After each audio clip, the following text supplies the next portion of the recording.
नमस्कार दोस्तों, स्वागत है आपका मास्टर एजुकेशन हब में। मैं हूं निशांत कुमार और आज हम बात कर रहे हैं क्लास 9 का चैप्टर 3 है कोऑर्डिनेट ज्योमेट्री, निर्देशांक ज्यामिति। इसमें हम एक्सरसाइज 3.1 कर चुके हैं पहले और अभी हम करने वाले हैं एक्सरसाइज 3.2। एक्सरसाइज 3.2 में कुछ चीज़ें हैं, अगर आप समझ लोगे तो आपको आगे बहुत अच्छे से समझ में आ जाएंगी चीज़ें। हालांकि हो सकता है ये सब आप पहले पढ़ चुके हो, और अगर पढ़ चुके हो तो बहुत अच्छी बात है। एक बार दोबारा पढ़ लो, रिवाइज हो जाएगा, और जिसको नहीं आता है उसको आ जाएगा। ठीक है ना। देखो, एक कोऑर्डिनेट में दो चीज़ें होती हैं बेसिकली। एक होता है आपका वाई अक्ष और एक होता है एक्स अक्ष। ठीक है। पूरी कोऑर्डिनेट ज्योमेट्री इसी के ऊपर बेस है, इसके अलावा और कुछ भी बाहर से नहीं है। ठीक है ना। जिसने ये समझ लिया उसने कोऑर्डिनेट ज्योमेट्री समझ ली। अब इसमें अगर मैं यहाँ इस सेंटर की बात करूँ तो ये आपका होता है ज़ीरो, यानी कि न्यूट्रल। इस पे कोई प्लस या माइनस नहीं होता, ये सिंपल है, ज़ीरो है ना। इसको ओ मान लेते हैं, जैसे आमतौर पे इसको बोला जाता है मूल बिंदु या ओरिजिन पॉइंट। ठीक है। और इसके कोऑर्डिनेट होते हैं 0 0। अब ये क्या है, मतलब ये तो बात समझ में आ गई होगी कि भाई ये मूल बिंदु है जहाँ पर एक्स एक्सिस और वाई एक्सिस एक दूसरे को इंटरसेक्ट कर रहे हैं, एक दूसरे को काट रहे हैं। वो चीज़ क्या हो गई, आपकी मूल बिंदु हो गई, यानी कि ओरिजिन पॉइंट हो गया। यहाँ तक तो चीज़ ठीक है, लेकिन ये 0 0 क्या है ना। अब पहले इसको समझते हैं इस तरह से। देखो, ये यहाँ मान लो 0 है आपका। ठीक है ना। अब अगर हम एक्स एक्सिस पर राइट हैंड की तरफ बढ़ेंगे, सीधे हाथ की तरफ बढ़ते हैं, तो यहाँ पर हमें मिलेगा +1 +2 +3 +4 +5। ठीक है। और वहीं अगर आप एक्स एक्सिस पर लेफ्ट हैंड साइड पर बढ़ेंगे, यानी कि पीछे की तरफ बढ़ेंगे, 0 से लेफ्ट हैंड साइड पर बढ़ेंगे, या मूल बिंदु से पीछे की तरफ अगर आप आते हैं तो आपको मिलेगा -1 -2 -3 -4। एक और ले लो -5, वहाँ 5 है तो यहाँ पर भी हमने 5 ले लिया। हालांकि इसकी कोई सीमा नहीं है, ये कितना भी हो सकता है, क्योंकि पॉइंट का कोई ऐसा अंदाज़ा नहीं है कि वो कहाँ पर जाकर करोगे। पॉइंट कहीं पर भी हो सकता है। ठीक है ना। 100 हो सकता है, 1000 हो सकता है, 1 लाख हो सकता है, कुछ भी हो सकता है। ये तो हमने एक थोड़ा सा पैरामीटर ले लिया।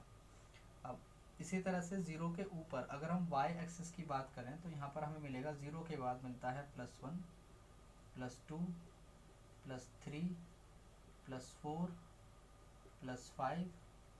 ठीक है ना। या इधर ही लिख लो इसको y, और ये लिख लो इधर +5 y एक्स। ठीक। और इसी तरह से जब हम 0 से नीचे चलते हैं तो यहाँ पर हमें मिलेगा -1 -2 -3 -4 और -5। ठीक है। अब अगर मान लो कोई पॉइंट है, अभी मैंने पीछे भी एक जो क्लास बनाई है उसमें हमने कार्तीय पद्धति के बारे में बात की, जिसमें हमने बताया कि अगर कोई बिंदु किसी प्लेन पर, किसी तल पर दिया हुआ है तो आप उसकी पोजीशन या उसकी स्थिति कैसे बताएंगे। तो हम उसमें उसकी स्थिति इस तरह से बताते हैं कि हम ये मान के चलते हैं तल के किन्हीं दो हिस्सों को आप ले लें। जैसे मान लो मैं अगर इस पार्ट की बात कर रहा हूँ, केवल इस पार्ट की, तो इसमें हमने दो हिस्से लिए हैं, एक हमारा हॉरिजॉन्टल है और एक वर्टिकल है, और इन्हीं दोनों हिस्सों को हमने अलग अलग बिंदुओं में कैटेगराइज किया हुआ है, जिसमें कि एक्स एक्सिस पॉजिटिव एरिया में है और वाई एक्सिस भी पॉजिटिव एरिया में है। अब मान लो अगर कोई पॉइंट है यहाँ पर, ये इस तरह से, ये यहाँ ले लो, ये एक पॉइंट है। अगर अब आपसे पूछा जाए कि इस पॉइंट की स्थिति क्या होगी, तो यहाँ से अगर मैं इसको नीचे की तरफ बढ़ाता हूँ तो मुझे मिलेगा 3, और अगर यहाँ से इसको इस तरह से बढ़ाया जाता है तो यहाँ मिलेगा +4। तो इसकी स्थिति आ जाएगी +3, +4।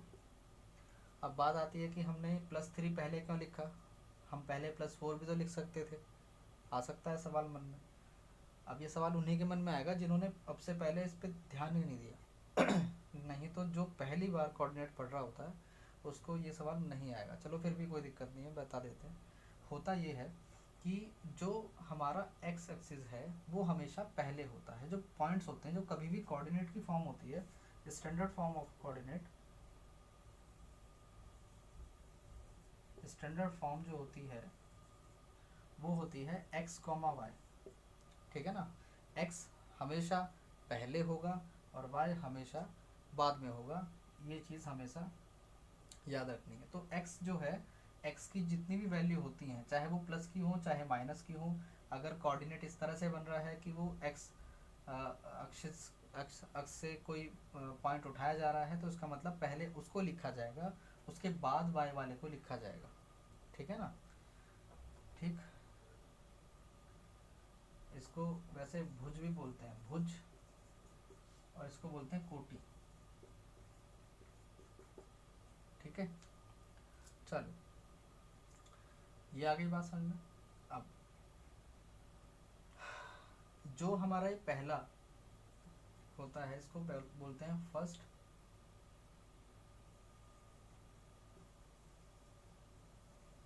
क्वाड्रेंट या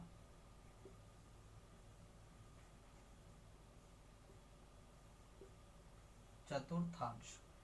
क्वाड्रेंट या चतुर्थांश का मतलब होता है किन्हीं चार में से एक हिस्सा। ठीक है ना। चतुर यानी कि चतुर, चार हिस्सों में से एक हिस्सा।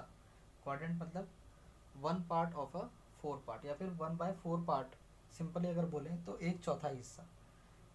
इसी तरह से यहाँ पर होता है ये सेकंड, यहाँ पर होता है थर्ड, और ये होता है आपका फोर्थ। ठीक, ये चार हिस्से होते हैं आपके, चारों को क्या बोला जाता है, क्वाड्रेंट बोला जाता है। अब इसमें और एक आध चीज़ क्या हो सकती है,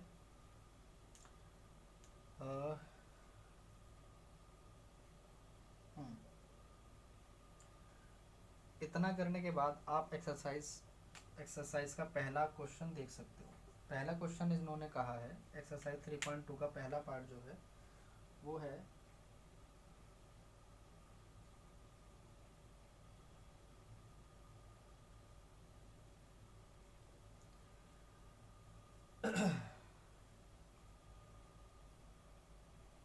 ये कह रहा है कि बिंदुओं की या फिर निर्देशांकों की स्थिति बताने वाले अक्षों को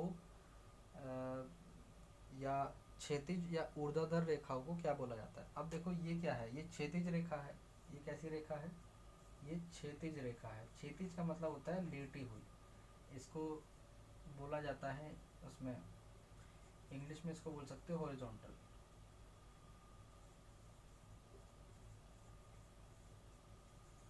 और ये जो सीधी रेखा होती है इसको बोला जाता है ऊर्ध्वाधर यानी कि वर्टिकल। ठीक है ना। तो ये पूछ रहा है कि जो हॉरिजॉन्टल रेखा है और जो ऊर्ध्वाधर रेखा है, जिन पर हम अक्ष तय करते हैं, जिन पर निर्देशांक तय करते हैं, उनको क्या बोला जाता है।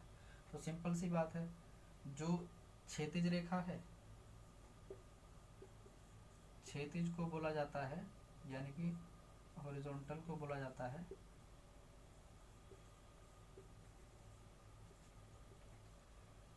एक्स अक्ष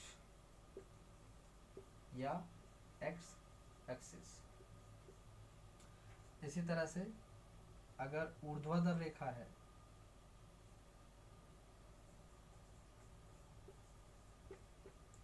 यानी कि वर्टिकल, इसको बोला जाता है वाई एक्स या वाई एक्सिस। ठीक है ना। ये आपका पहला आंसर है कि इसने पूछा कि जो लेटी हुई लाइन है उसको क्या बोलते हैं, जिस और ऊर्ध्वाधर लाइन है उसको क्या बोलते हैं, जो अपने कोऑर्डिनेट में दिखाई देती हैं, जिससे हम मूल तय करते हैं। तो सिंपल सी बात है, इसमें हमने बता दिया कि पहली लाइन को बोलते हैं एक्स एक्सिस, यानी सॉरी क्षैतिज यानी कि हॉरिजॉन्टल जो होती है, जो लेटी हुई लाइन होती है, जो 180 डिग्री का एंगल बनाती है। एक चीज़ ये भी आप याद रख सकते हो, जो 180 डिग्री का एंगल बनाती है वो एक्स एक्सिस होती है, और जो उसी एक्स एक्स के साथ 90 डिग्री का एंगल बनाती है वो आपकी वाई एक्स होती है। चलिए सेकंड क्वेश्चन देख लो एक बार, सेकंड पार्ट क्या कहता है।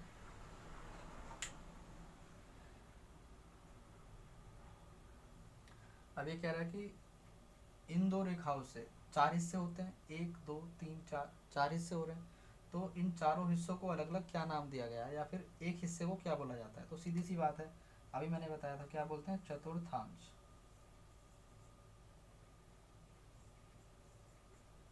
या फिर क्वाड्रेंट, ठीक है ना। 4 हिस्से होते हैं, चारों हिस्सों को क्वाड्रेंट बोला जाता है। ये पहला क्वाड्रेंट यानी कि चतुर्थांश है, ये दूसरा चतुर्थांश है, ये तीसरा चतुर्थांश है, और ये चौथा चतुर्थांश है। 4 हिस्से होते हैं। अब बात करते हैं थर्ड पार्ट की।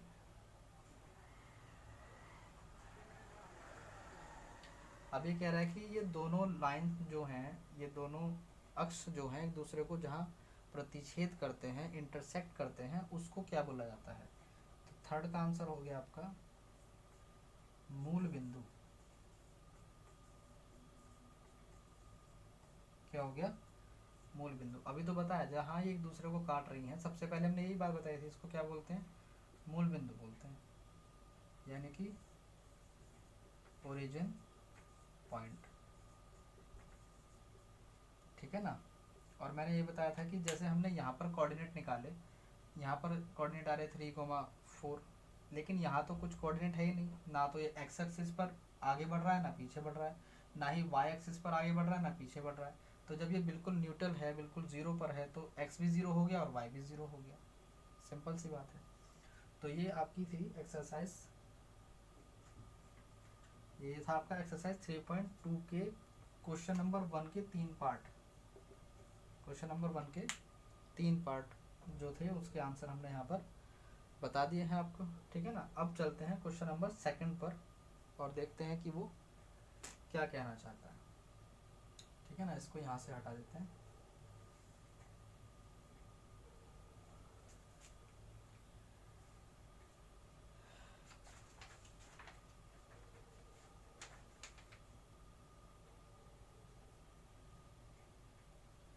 अब इन्होंने हमें एक शेप दी है, एक आकृति दी है, और ये पूछा है हमसे कि वो जो आकृति है उसके अनुसार कुछ क्वेश्चन इन्होंने दिए हैं, उन क्वेश्चंस को हमें सॉल्व करना है।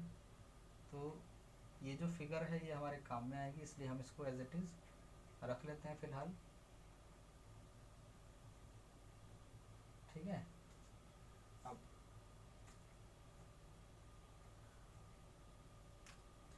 इसमें आप एक पॉइंट और बढ़ा लो, +6, इसकी हमें ज़रूरत पड़ेगी।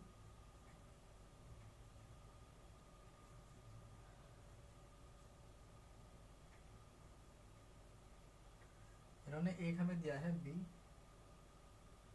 जो कि -5 और 2 पर आ रहा है, इसको हम बोलेंगे b, ठीक है ना। और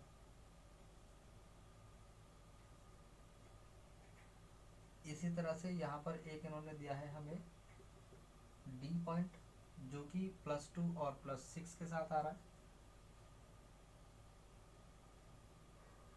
एक पॉइंट इन्होंने हमें दिया है नीचे, ये आपका आ रहा है 3 तक, ठीक है। इसको आप दोगे नाम h,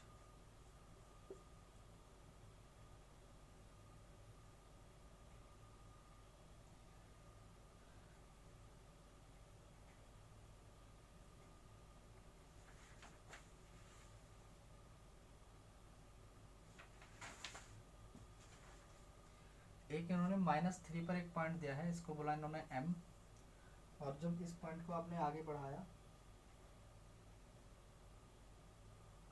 आपने नीचे 5 तक, ठीक है ना। और तो यहाँ पर एक पॉइंट बना, इसको नाम दिया है, इस वाले पॉइंट को नाम दिया है इन्होंने E,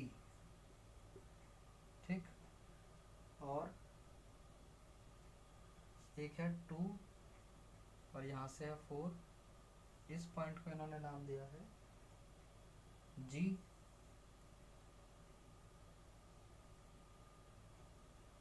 और एक है लास्ट 5 और यहाँ से भी 5। इस पॉइंट को इन्होंने नाम दिया है C। ठीक है ना। अब देख लो, इसमें कुछ इन्होंने पार्ट दिए हैं जिसके अकॉर्डिंग इन्होंने कुछ क्वेश्चन पूछे हैं, उसकी बात कर लेते हैं। पहला है, इन्होंने कहा है कि B के निर्देशांक बताओ। B के निर्देशांक यानी कि कोऑर्डिनेट बताओ। अब देखो B क्या आ रहा है, अगर मैं y की बात करूं तो ये 2 पर आ रहा है और x की बात करूं तो -5 पर आ रहा है। अब हम पहले बता चुके हैं कि x हमें पहले लेना है, चाहे वो प्लस का हो चाहे माइनस का। तो पहले x का देखेंगे, x कहाँ पर है, ये 5 पर है, तो हम लेंगे -5, 2, यानी कि पहले का आंसर हो जाएगा -5, 2। ये क्या है, ये B के निर्देशांक है, B के निर्देशांक। आगे बात समझ में, सिंपल सी बात है, पहले x वाला ले लो फिर y वाला ले लो, डिटेल आपके सामने है ही पहले से। अब सेकंड पार्ट देख लो एक बार, ये कह रहा है C के निर्देशांक। अब C कहाँ है, C यहाँ पर है, तो पहले x वाला देखो, x क्या है +5। अब y वाला देखो, y है -5। तो सेकंड का आंसर क्या हो जाएगा, +5 और -5। तो ये C के निर्देशांक हो गए। अब थर्ड पार्ट देख लो, थर्ड पार्ट में कह रहा है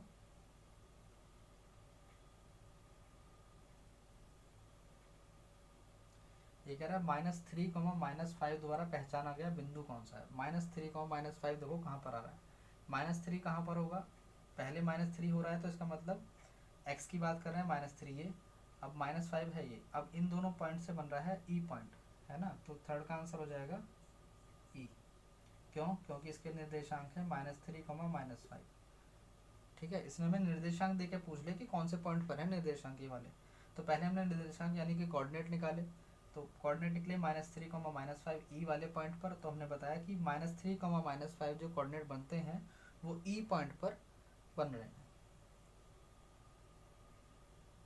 इसी तरह से पूछ रहा है कि 2, -4 कहाँ बन रहा है। अब देखो 2, -4 कहाँ बन रहा है, 2 क्या हो गया, प्लस का 2 हो गया, और -4 कहाँ हो गया, यहाँ पर हो गया। इसका मतलब ये हो गया आपका 2, -4।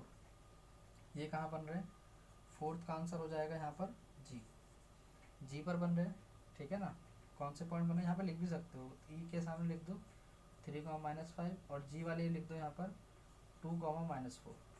ठीक है ना, इससे आपको याद रहेगा। फिफ्थ पार्ट में इन्होंने कहा है डी का भुज क्या है। डी पॉइंट है ये वाला, है ना।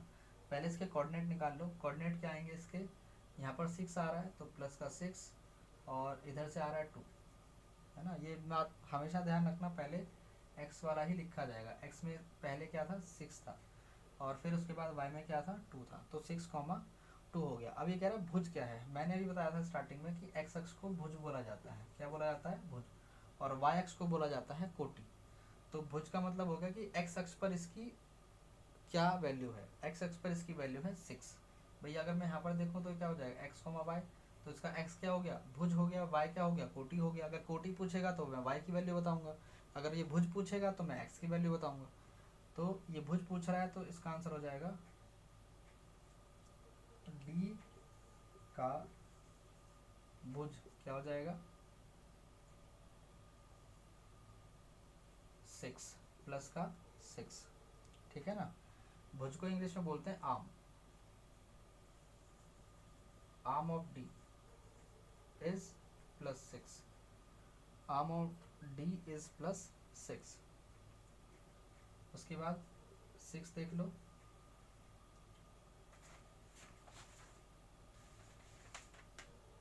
ये कह रहा है बिंदु H है।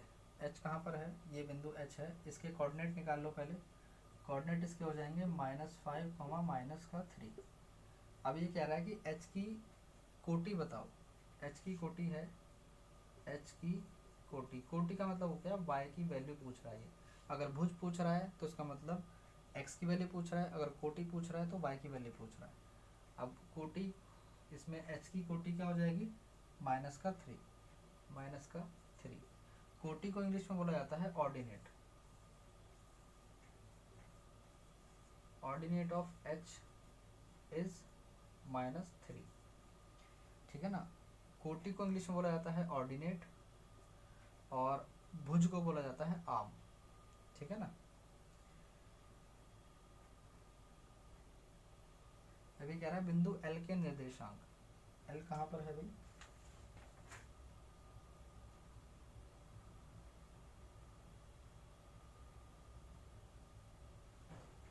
अच्छा, ये एक इन्होंने पॉइंट यहाँ पर भी दिया है, इसको बोला है L। अब ये कह रहा है बिंदु L के निर्देशांक बताओ। 7th पार्ट में L के निर्देशांक यानी कि कोऑर्डिनेट क्या होंगे। अब देखो ये y अक्ष पर है, y अक्ष पर कितना है 5 है, लेकिन ये x अक्ष पर तो बढ़ा नहीं। अगर मान लो ये पॉइंट यहाँ कहीं पर होता, एक पॉइंट आगे होता, तो हम लिख देते कि +1, अगर ये यहाँ 3 पर होता तो हम लिख देते +3, लेकिन ये यहाँ से आगे बढ़ा ही नहीं, ये कहाँ रह गया 0 पे रह गया। तो ये 0 से आगे बढ़ा नहीं x अक्ष पर, लेकिन y अक्ष पर ये ऊपर तक बढ़ गया। इसका मतलब क्या होगा कि L के निर्देशांक कितने हो जाएंगे, इसको ऐसे लिख दो 0, +5। अब 0 क्यों है, क्योंकि x अक्ष पर तो ये बढ़ा ही नहीं, ये क्या हो गया केवल y अक्ष पर रहा। अब इसको आप एक तरह से ऐसे मान सकते हो कि अगर कोई पॉइंट y अक्ष पर है तो उसका x अक्ष 0 होगा, और अगर कोई पॉइंट x अक्ष पर है तो उसका जो y है वो 0 होगा, यानी कि उसकी कोटि 0 होगी। अगर मैं कहूँ कि यहाँ पर एक पॉइंट है P, है ना, 4 यहाँ पर है +4, लेकिन एक पॉइंट है P। अब इसका मतलब क्या होगा कि यहाँ पर निर्देशांक क्या होंगे +4, 0, क्योंकि ये इस कोटि पर है, x पर है, x अक्ष पर है, भुज पर है ना। और भुज पर y 0 होता है और कोटि पर x 0 होता है हमेशा, ठीक। हालांकि ये पॉइंट हमें दिया नहीं तो हम इसको हटा देते हैं।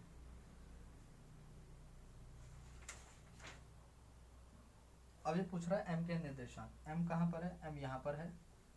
तो m भी क्या है, m x अक्ष पर है, लेकिन ये y अक्ष पर नहीं बढ़ा बिल्कुल भी। तो ये मैंने बताया था कि अगर x अक्ष पर कोई बिंदु है तो उसका कोटि यानी कि y की जो वैल्यू है वो 0 हो जाएगी, यानी कि इसका आ जाएगा -3, 0। m के निर्देशांक क्या हो जाएंगे -3, 0, ठीक। तो ये है आपका क्वेश्चन नंबर